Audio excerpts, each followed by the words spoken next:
Well, on today's show, we have Disney news about Goofy joining the Disney Junior Play and Dine. Night of Joy has been canceled. And one-day Walt Disney World tickets now include FastPasses and so much more, all in today's Disney Parks Podcast. Welcome to the Disney Parks Podcast with your hosts, Tony Caselnova from DisneyByTheNumbers.com and Parkhopper John from WDWParkhoppers.com. Keep your hands, arms, feet, and legs inside the podcast at all times. And get ready for the Disney Parks Podcast.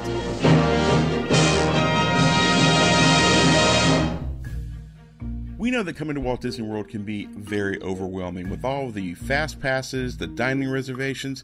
Even getting from attraction to attraction can be extremely overwhelming. But we've got a friend that can help you make your next trip to Walt Disney World even more magical.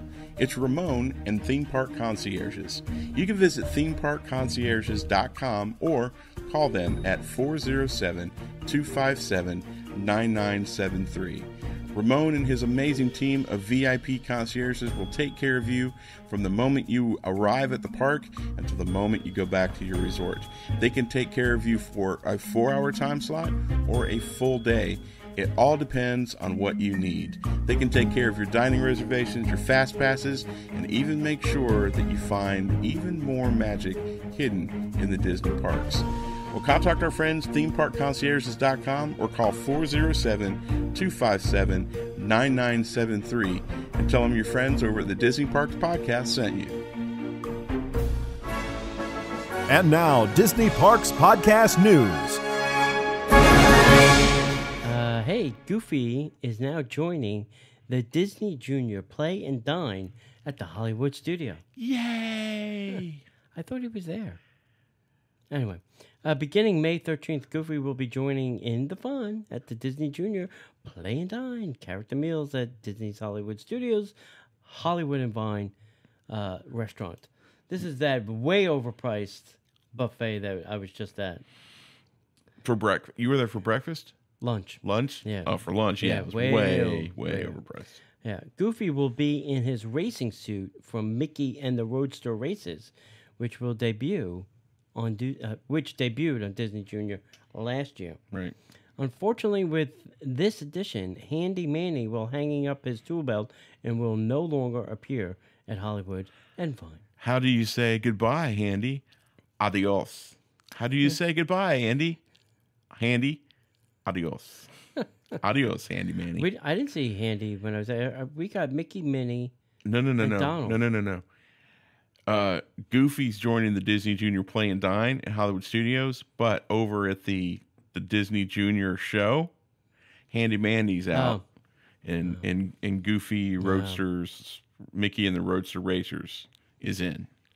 No, this is saying Handy Manny will be hanging up his tool belt and they'll be not appearing at Hollywood and Vine. I've never seen Handy Mandy at Hollywood and Vine. Well, it used to be that Handy Mandy and the characters. Really? Yeah. And then they changed it over to it's like what is it? Minnie's something. Really? Yeah. All right. So okay. So I thought he was taking over at Disney Junior. But maybe now that it's being called Disney Junior, maybe Mickey, Minnie, and Donald are not there. Maybe they're being replaced with these other Disney Junior characters. You know, if we were really good Disney bloggers, we would know. I'm sorry, I don't mean to be changing it confusing. up. I saw that. They also have, Minnie's holiday thing that they do. Yeah. So every season they change it up to something different. Right, and that's where I'm confused. But I also read a story earlier. I swear I read the story where it was over at Disney Junior that he was taking over. That's probably where I'm confused. I'm probably one screwing this up. So hey, sorry, Handy Manny. It was fun while it lasted. Yeah. I never saw Handy Manny. Yeah. And I've eaten there a few times. Right. Granted, it was like Star Wars and for Christmas, but Yeah, see? Yeah. I wouldn't see Handy Manny in Star Wars. Yeah. What would he even dress up? He could be the guy that fixes the Death Star because he's got the work hat. Anyway, always dodging bodies because it just keeps falling out of the sky. So if you're a big fan of Night of Joy, this has probably come as a big shock because this came out of nowhere. Walt Disney World has canceled the Night of Joy event for good.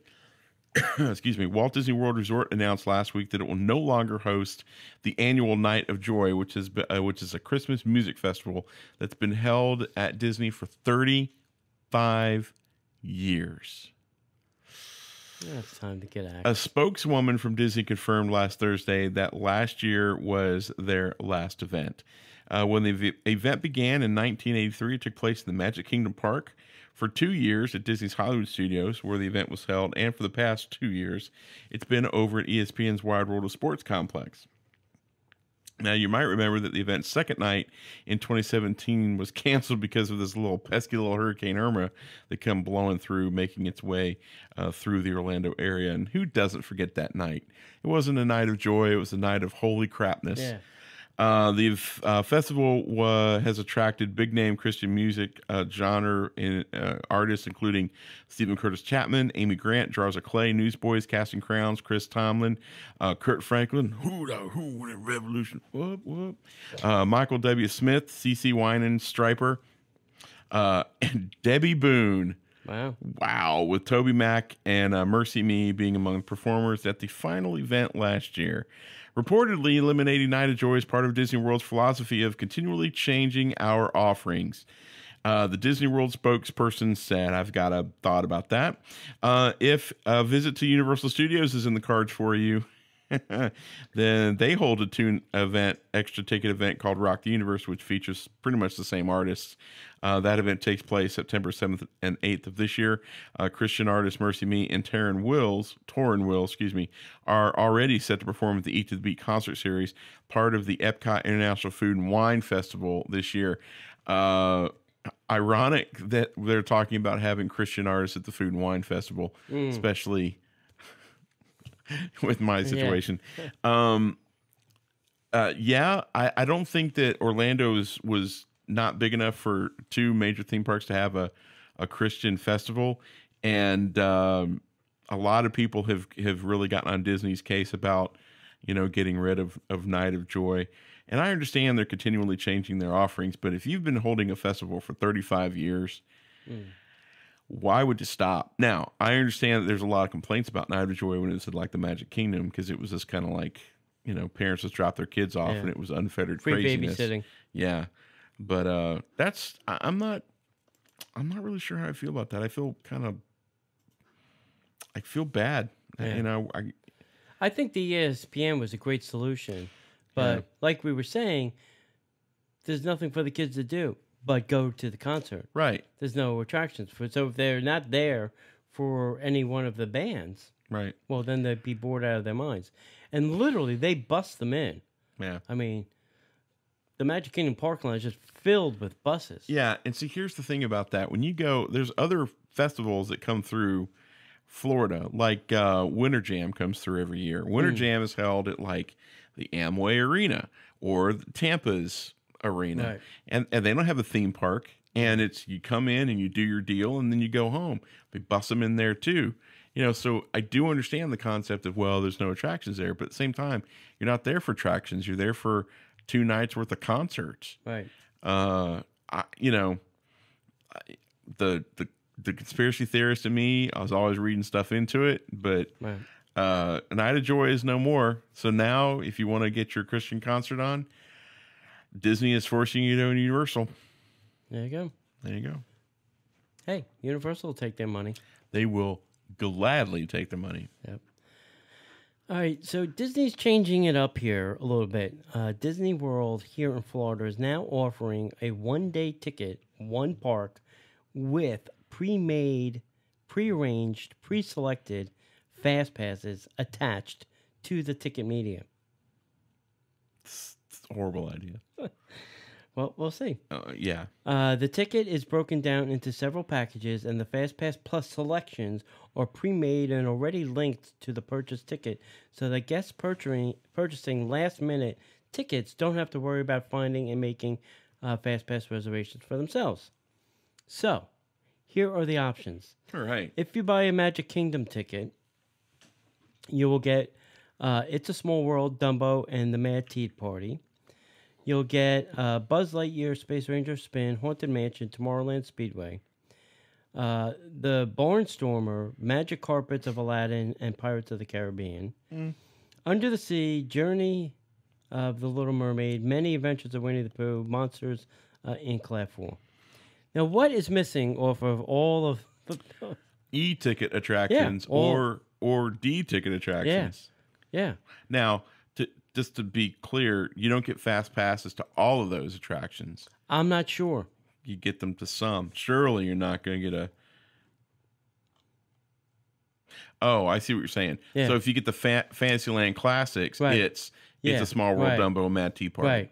Right. If you get the Futuristic Fright, it's Buzz and Haunted Mansion and Tomorrowland. Got it. Now, once you use these 3 that they're giving you, then you can make additional fast passes.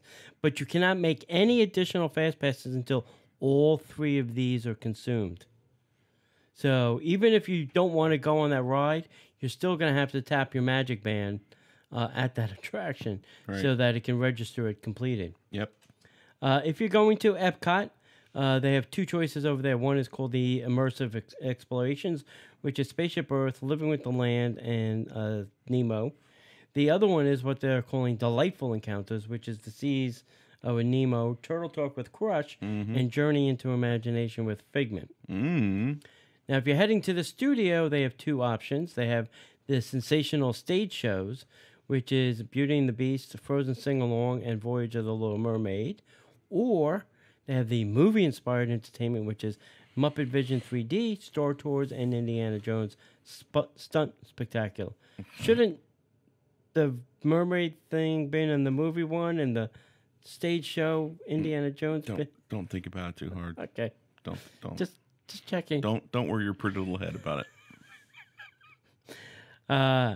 And if you notice on the studio ones, there's no Star Tours, there's no Toy Story Mania. Who wants to ride those? Who wants to ride those crappy attractions? No Tower of Terror. No. Sorry, I don't mean to be offensive to anybody. That's sarcasm. I don't mean that. For those of you who have to be explained that's. I don't mean that. No disrespect to the, Imagineers or anybody like that. Over at the Animal Kingdom, you got the prehistoric and whitewater thrills, which is Dinosaur, Cali River, and Primeval Whirl. So you can get wet and then get spun dry on Primeval and spin Whirl. cycle. Yeah, That's exactly. right. Whatever Stacy says. Yeah. Wild Performances, which is the Lion King, Nemo, and It's Tough to Be a Bug. Now, that is a great selection. That has me at hello. Yeah. I would sign up for that. Except it's an Animal Kingdom, which is your least favorite park in the whole world. Yeah. All right, so these tickets have reservations for tomorrow, meaning that the FastPass Plus reservations that are pre-made are only valid on the next day. Regular FastPass selection limitations will be in place for these tickets, requiring you to use all 3 selections before additional ones can be made. The pricing for these tickets will be the same as a regular one-day ticket that do not include FastPass reservations. What a crock. So this is the thing that has been bothering me about this all day. When my mom comes to town, okay, first of all, there's no discount on this. No. That just, And depending on the season you go, it can be as much as $1.25. Yeah, so there's no benefit for her, for this. So she comes to town. Well, she can get 3. I'm going to address that. She's going to come to town. She's going to buy this option. She's going to get those 3 fast passes. There's no guarantee that myself and my wife are going to be able to accompany her to ride those rides because I can't guarantee that I'm getting fast passes for those attractions at the same time. It's not for you. Either. It's not for me. It's not for you and a non pass holder. Correct. It's if your family is coming and you did not make any ticket arrangements at all. Correct. And you show up at the Magic Kingdom, they're now saying, all right, well, we'll give you 3 fast passes if you buy the one-day ticket. That'll get your day started. Yeah. Yeah. And there's no... Yeah. I don't know what... Whoa. Wait, hold on. It's not necessarily going to get your day started. You're going to have 3 fast passes. They could be at the end of the day. Yeah, they could be at the end of the day. If it's at the end of the day, you're never going to get a fast pass for a good ride because you're stuck. You'd be foolish because you'd want to use those immediately so that you can make things that you want to do. Right. You know. What if? Yeah. If I come at 2:00 in the afternoon. Listen, if you're smart, you're purchasing your tickets ahead of time, at least 180 days, and then you're making your fast passes 180 days. That's the smart person. This is for the lazy, lackadaisical, doesn't like planning, doesn't care. It's just coming on a whim, blah, blah, blah, blah, blah. Now, I don't know what percentage of that. I mean, I still see lines at the TTC for people buying tickets, and I'm like, you don't have a ticket? Why did you come here without a ticket? I know, crazy. I don't get that, but that's just me. So, and I'm sure. Listen, I like the spontaneity of doing things, but at least have a ticket. So, anyway. All right, enough of that. There's a new patent that describes adding animated character projections to Disney attractions. I know, right? There's a few key issues that designers run into when using audio animatronics for new Disney attractions. Issues that a patent application just published by Disney Enterprises, Inc. aims to resolve. An application titled Projection Mapped Augmentation of Mechanically Animated Objects. This rolls right off the tongue. Or the PMA aims... See, that's the... phonetically saying, aims to use projection technology to not only add additional animated characters to the rides, but also make them changeable for new overlays and seasonal events. Probably be at Disneyland first, anyway. While easily one of the primary draws to both new and old Disney park fans alike, audio animatronics do have some downsides. Technology has increased since the creation of classic attractions like the Enchanted Tiki Room, and animatronics are not only getting more sophisticated and lifelike, but also a little bit more expensive and time-consuming to build. The solution, therefore, is the document describes involves using a blank projection surface, either 2D or 3-dimensional, which can be mechanically animated and changeable for different uses. Images would be projected onto the mechanical screen to bring characters to life, and each screen would have the ability to change size or shape depending on the attraction's current need. Disney Parks occasionally likes to add a seasonal overlay to their attractions to breathe a little new life back into a fan favorite, or just add another reason to visit during a specific time or event. While putting a Santa hat on one of the Pirates of the Caribbean might be the most you could hope for with the traditional audio animatronic, projection technology would give Disney the ability to instantly retheme characters with a minimal amount of effort. As the shape and size are malleable, an attraction could also switch out characters if so desired. As soon as we know more, we will certainly share that with you. That is a fascinating concept. Yeah.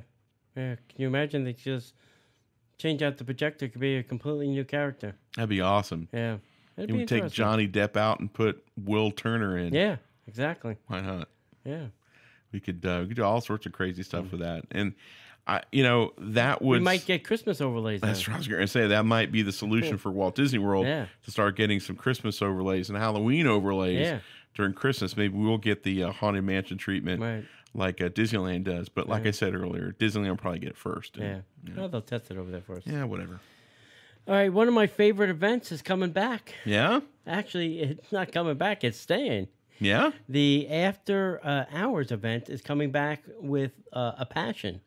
Disney's announced a slew of dates.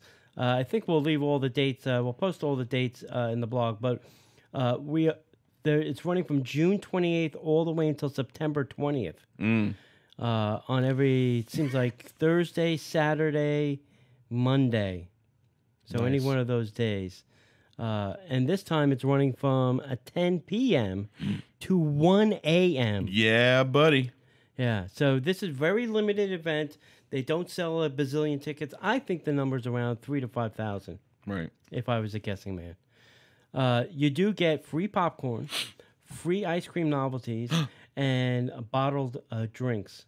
Nice. Is all part of the admission. Non-alcoholic bottled drinks. Yeah, non-alcohol. Everything's non-alcoholic. That's true. There are more than 25 attractions and experiences, including things like the Seven Dwarf Mine Train.